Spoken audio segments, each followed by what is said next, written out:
A paz do Senhor, irmãos. Hoje no vídeo de estudo, vamos estudar o batismo de Jesus, que serão dos versículos 13 a 17 do capítulo 3 de Mateus. Vamos lá? Então veio Jesus da Galileia ter com João, junto do Jordão, para ser batizado por ele. Mas João opunha-se-lhe, dizendo: Eu careço de ser batizado por ti, e vens tu a mim? Quer dizer, lembra no estudo anterior que a gente tinha estudado o quê? Que João Batista era o mensageiro a respeito de quem as escrituras sagradas diziam que havia alguém do deserto clamando, gritando: arrependam-se dos seus pecados, né? E então João Batista, que falou que ele não merecia o quê? Carregar as sandálias, amarrar a correia das sandálias de Jesus, certo? Quer dizer, ele se colocou num papel o quê? Como servo, um papel abaixo, né? De Jesus. E ele, como mensageiro de Jesus, ele quando Jesus chegou para ser batizado por ele falou: eu careço de ser batizado por ti, e vens tu a mim? Quer dizer, ele está falando: Senhor Jesus, o Senhor é Deus, o Senhor é aquele que as escrituras sagradas diziam que ia vir como salvador do povo. Como assim o Senhor pede para mim batizar o Senhor? Quem tem que me batizar é o Senhor, né? Com vez de Jesus, João Batista batizar Jesus, na cabeça de João Batista, quem tinha que ser batizado era João Batista por Jesus, certo? E aí, no versículo 15, Jesus fala: Jesus, porém, respondendo, disse-lhe: Deixa por agora, porque assim nos convém cumprir toda a justiça. Então, ele o permitiu. Quer dizer, Jesus disse para ele: deixa ser assim agora, certo? Porque aqui na terra a gente é batizado com água, mas quem batiza com o Espírito é Jesus, né?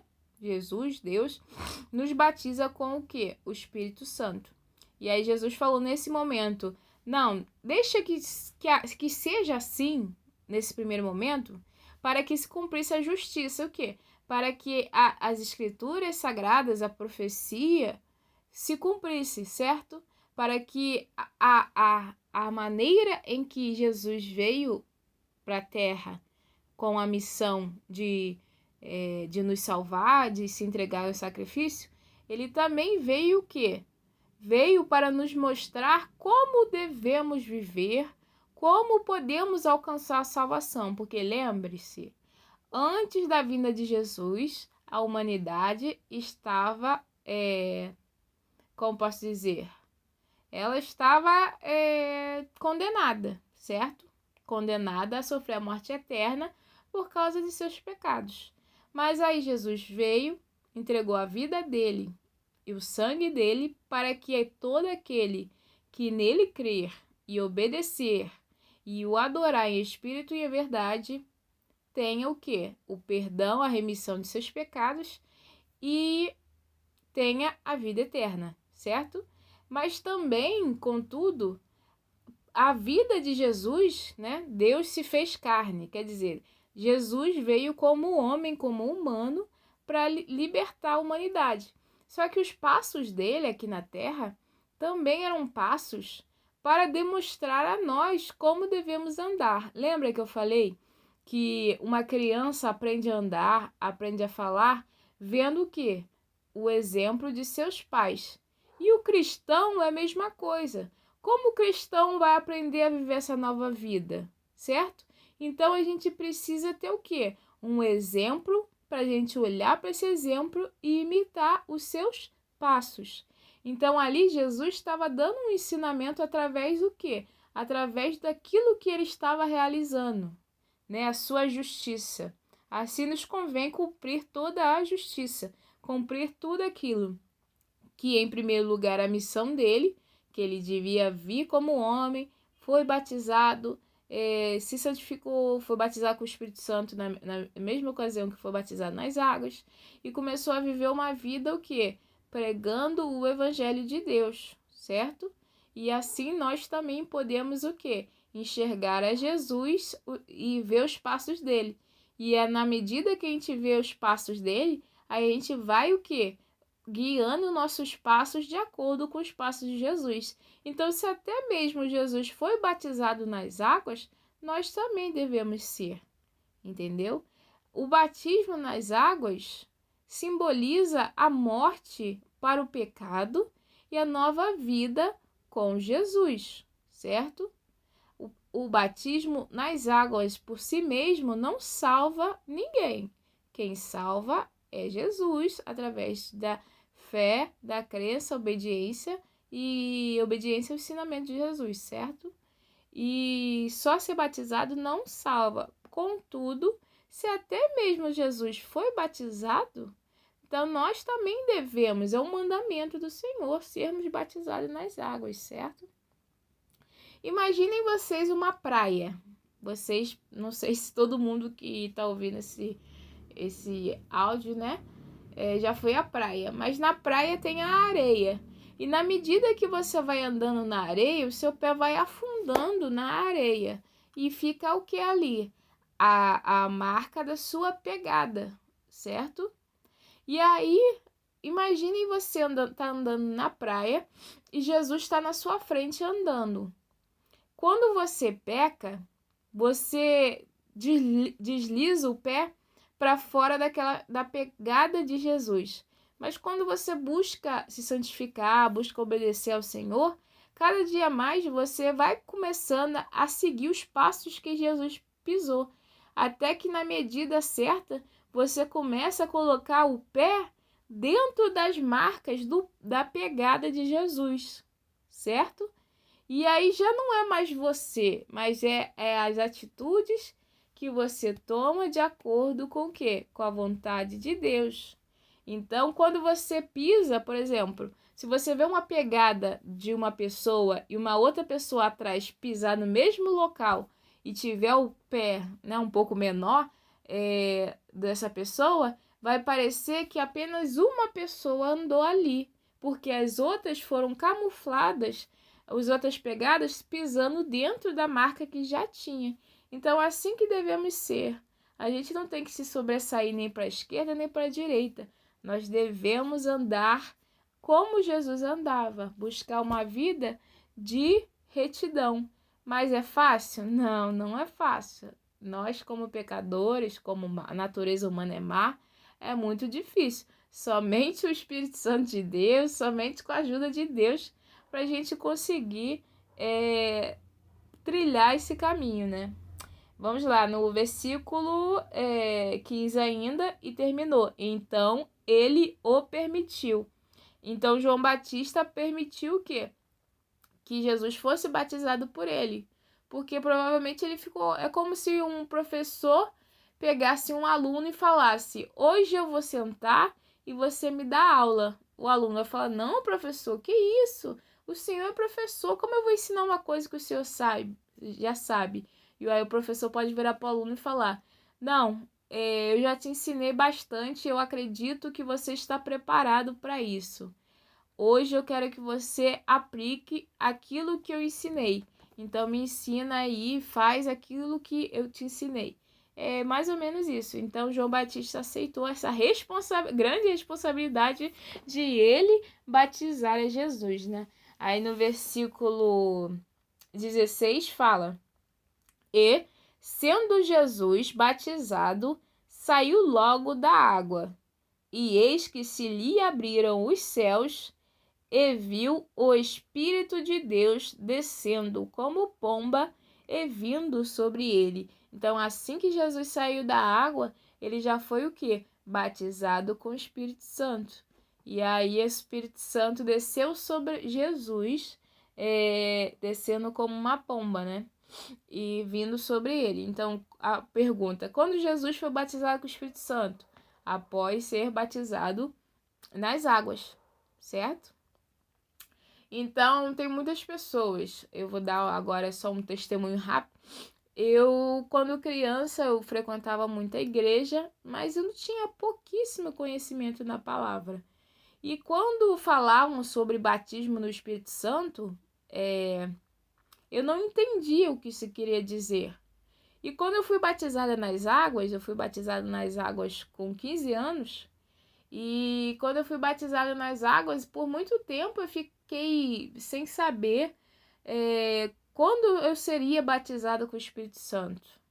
E aí eu comecei a ficar meio desanimada, porque eu não sentia que eu tinha sido batizada com o Espírito Santo, nessa espera. Por quê? Jesus, assim que saiu da água, ele foi batizado com o Espírito Santo, foi quase que imediato. Mas Jesus é Jesus, né? E aí a gente tem que ser batizado, a gente tem que mostrar o arrependimento e morrer para o pecado e ter uma nova vida com Deus. Mas aí há um processo de um caminho de santificação, você mudar aos poucos, e Deus batiza a gente com o Espírito Santo quando Ele quer batizar. Não é assim, não é quando a gente quer, é quando Deus quer. E creia no que eu vou dizer. O tempo de Deus é o melhor pra gente. A gente pode achar, não, se eu receber essa benção aqui hoje, eu vou ficar feliz. Mas Deus sabe de todas as coisas. Se Ele acha que a gente não está pronto para receber a benção agora, a gente não está pronto para receber a benção agora. Porque talvez a benção, se receber sem estar preparado, pode se transformar o quê? Numa maldição, certo? E Deus vai dar a benção no momento certo, na hora certa, quando Ele sabe que estamos preparados. Mas fala isso para uma menina de 15 anos, que estava ali, ia você batizada? E eu nem sabia o que era ser batizada com o Espírito Santo, porque eu achava que tem muito isso, né? Que ser batizado com o Espírito Santo é começar a rodar na igreja, é começar a falar em línguas. Eu não falo em línguas estranhas. Eu nunca falei e até hoje eu não falo em línguas. E isso é até para mais para frente, se vocês quiserem falar sobre os dons espirituais. Os dons espirituais aparecem como uma das provas de que uma pessoa foi batizada com o Espírito Santo. Mas como o apóstolo Paulo fala, uns para profetas, outros para pastores, outros para presbíteros, né? Cada pessoa tem o seu dom. Há as pessoas que têm o dom de falar em línguas estranhas, mas nem todos vão ter esse dom, cada um tem o seu dom. E eu não tinha entendimento disso, e eu achava que só era batizado com o Espírito Santo quem falasse línguas, quem girasse, quem começava a, dentro da igreja, demonstrar o quê? A presença do Espírito Santo através dessas ações, dessa movimentação. E isso me desanimou verdadeiramente, sabe? E é um processo. Então, se você hoje acha, não sou batizado do Espírito Santo porque eu não falo língua, não sou. Não, cada um tem o seu dom espiritual. Deus dá o dom de acordo com a vontade dele. Mas se você não foi batizado com o Espírito Santo ainda, persista, continue buscando a Deus, continue orando a Deus e mais para frente você vai ter o seu dom. Porque todos os dons é para contribuir com o quê? Com a obra de Deus, certo? São todos os dons. Não é nenhum dom para mim ganhar dinheiro com isso, sabe? Porque, infelizmente, pode ter gente que acha que vai usar a palavra de Deus, a religião, como meio de o quê? De conseguir uma vida financeira melhor. Mas não é isso. Os dons espirituais são para louvar, glorificar e adorar o santo nome de Deus, certo? E aos poucos, cada pessoa vai receber o seu dom. E aqui, Jesus, sendo ele perfeito, puro, não sem mácula, sem pecado, certo? Ele, automaticamente, após o batismo, ele já foi batizado com o Espírito Santo, né? Versículo 17. E eis que uma voz dos céus dizia: Este é o meu Filho amado, em quem me comprazo. Quer dizer, aqui é evidenciando mais uma vez que Jesus era o Filho de Deus, certo? Jesus já sabia que ele era Filho de Deus, mas era preciso provas, lembre. Deus tem que lidar com nós que somos seres humanos, como posso dizer, a gente fica em dúvida nas coisas, o nosso coração pode mudar, uma hora a gente acredita, outra hora a gente começa a duvidar, entendeu? Então, quanto mais evidências, mais nos torna mais possível acreditar, certo? A fé é aquilo que a gente acredita sem ver, certo? Mas é preciso também que Deus desse testemunho de Jesus, sabe? Deus Pai, né, no céu, Deus Pai deu testemunho de Deus Filho, Jesus, aqui na terra, e Deus Espírito Santo o descendo como pomba, e aqui mostra o quê? Como posso dizer, a ação da Trindade, certo? Deus Pai, Deus Filho e Deus Espírito Santo, agindo no mesmo momento. E ainda falando do versículo 17, lá em Gênesis 22, capítulo 22, versículo 2, Deus põe Abraão à prova e pede que ele mate o seu único filho como sacrifício, certo? Vocês lembram que Abraão pegou Isaac e ia oferecer em holocausto para Deus. E aí Deus falou, né? Impediu que ele matasse o filho, e Abraão passou na prova, certo? Ele realmente ia matar o filho dele em sacrifício para Deus. E aí, isso era o quê? Uma prenúncia. Estava prenunciando o quê? A vinda de Jesus, que Deus entregou Jesus e seu filho como sacrifício para quem? Para a humanidade, certo? E aí a gente pode fazer essa comparação nesse momento de Deus falando do céu: este é meu filho, certo? Este é meu filho amado, em que me comprazo. Quer dizer, esse é o meu filho, e evidenciando que é o filho de Deus, certo? Que Deus enviou para a terra, que ele se fez homem, para morrer para todo que nele crer, não pereça, mas tenha vida em abundância e a vida eterna, né? Em Salmos, capítulo 2, versículo 7, fala sobre o rei escolhido por Deus. O rei diz: anunciarei o que o Senhor afirmou. O Senhor me disse: você é meu filho, hoje eu me tornei seu pai. Também mais uma passagem evidenciando que a vida, certo? A existência do Filho de Deus, mais um prenúncio, né? Não sei se fala essa palavra, prenúncio, mas anunciando antes da vinda de Jesus o quê? A Jesus, certo? E lá em Isaías, capítulo 42, no versículo 1, é uma mensagem sobre a vinda de Jesus. Lá no Antigo Testamento, lembra? Que algumas pessoas podem acreditar que no Antigo Testamento não se fala sobre Jesus, porque não fala literalmente,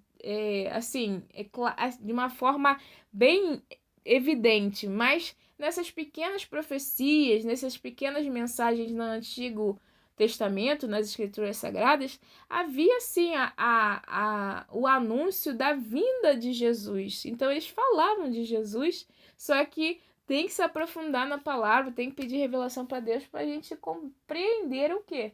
Que ali está se falando de Jesus, né? E aí em Isaías 42:1 fala: o Senhor Deus diz: aqui está o meu servo, a quem eu fortaleço, o meu escolhido, que dá muita alegria ao meu coração. Pus nele o meu espírito, e ele anunciará a minha vontade a todos os povos. Quer dizer, tá falando de Jesus, certo? Nele porei o meu espírito. Exatamente essa passagem em que Jesus saiu das águas e foi batizado com o quê? Com o Espírito Santo. E me dá muita alegria, né? Há muita alegria no meu coração. E aqui a passagem em Mateus fala: meu filho amado. Quer dizer, dá muita alegria ao coração. O que dá alegria ao coração de um pai? Seu filho amado, certo? E ele anunciará a minha vontade a todos os povos. Quem anuncia a mensagem de Deus a todos os povos. Lembre, Jesus ministrou, né? Ensinou aos judeus, certo? E as pessoas que estavam ali próximas a ele. Mas hoje temos, por exemplo, o povo de Israel tá lá no outro continente. Mas eu aqui no Brasil estou falando da mensagem de Deus. E como essa mensagem chegou até o meu coração? Através de Jesus. Através do quê? Dos cristãos, certo? É os cristãos que passam a mensagem adiante. Mas só passam adiante quando tem a revelação de quem? De Deus. Deus revela a sua mensagem e os cristãos passam adiante. Então, consequentemente, aquele que está anunciando a vontade de Deus a todos os povos é Jesus, certo? Depois a gente vai estudar em Mateus, no capítulo 12, versículo 18, que também fala da passagem sobre o que Deus diz a respeito do seu escolhido Jesus. E também tem outro momento em que Deus fala claramente às pessoas que estavam ouvindo em volta, ouvir a voz de Deus. Em Mateus 17:5, tá Jesus, Moisés e Elias conversando, e uma nuvem brilhante que os cobriu, e a voz de Deus dizendo que Jesus era o filho dele. E quem ouviu isso? Os apóstolos, né? Pedro, Tiago e João, se eu não me engano. Ouviram o quê? Deus falando que Jesus era filho dele, certo? Mais uma vez, dando evidência da identidade de Jesus como filho de Deus. Lá em Lucas 9:35 fala dessa mesma passagem. E todas essas referências possivelmente são para o quê? Evidenciar quem era Jesus, filho de Deus, escolhido, rei de Israel, nosso Salvador, Deus Filho, Deus Filho, Deus Pai, Deus Filho e Deus Espírito Santo, certo? E é isso. Então, esses elementos de ficar falando sobre Jesus, como foi o batismo, né? Para evidenciar para nós humanos, para nós cristãos, que realmente Jesus é quem? É o Filho de Deus, é o Salvador, certo? E é isso. Espero que vocês tenham sido alcançados pela essa mensagem. Que Deus abençoe a todos e até o próximo vídeo.